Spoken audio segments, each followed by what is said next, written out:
Magkaintindihan? Yes. Sorry for those who have taken vaccine. Vaccine pa mo. Yan nga pinatigil ng FDA. Yung mga nakabaksin, lalo sa mga bata, ay inumin nyo, palaklakin nyo ng TB course. Kasi yung bata, pag hindi nyo yan cleansing mental health, hindi na nyo dami nagpapakamatay na bata. Mga kabataan. Okay? Kasi sinisirang ng utak.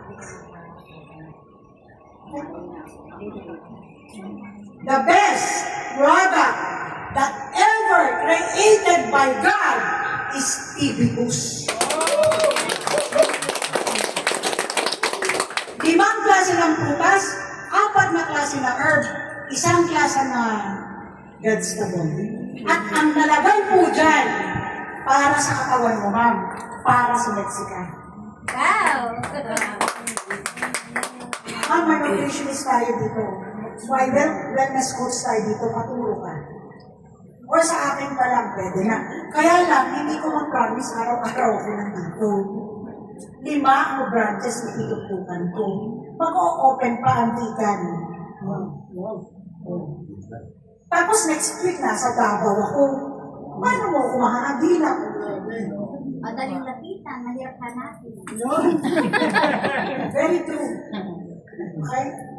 Alam niyo mga pasyente ko, sa totoo lang, kaya lagi yan, bis ang telepono ko. Kasi gusto nila si Doc Honey, kahit marami pa akong doktor na kasama. Why?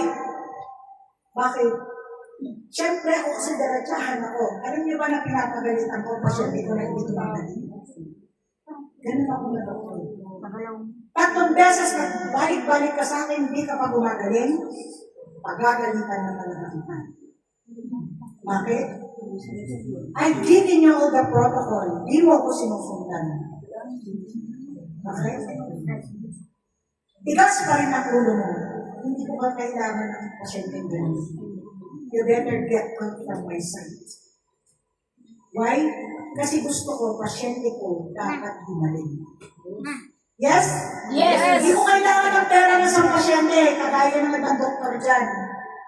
Balik-balik lang. Okay, hindi ko kailangan ng pera ng pasyente. Okay po, gusto ko ang pasyente gumaling na yun. Bakit? Bakit ganon si Dokari? Kasi, baka one time, nasa palengke niyo ko, tapos nakita mo ko, Dokari mo, who's the doktor yan?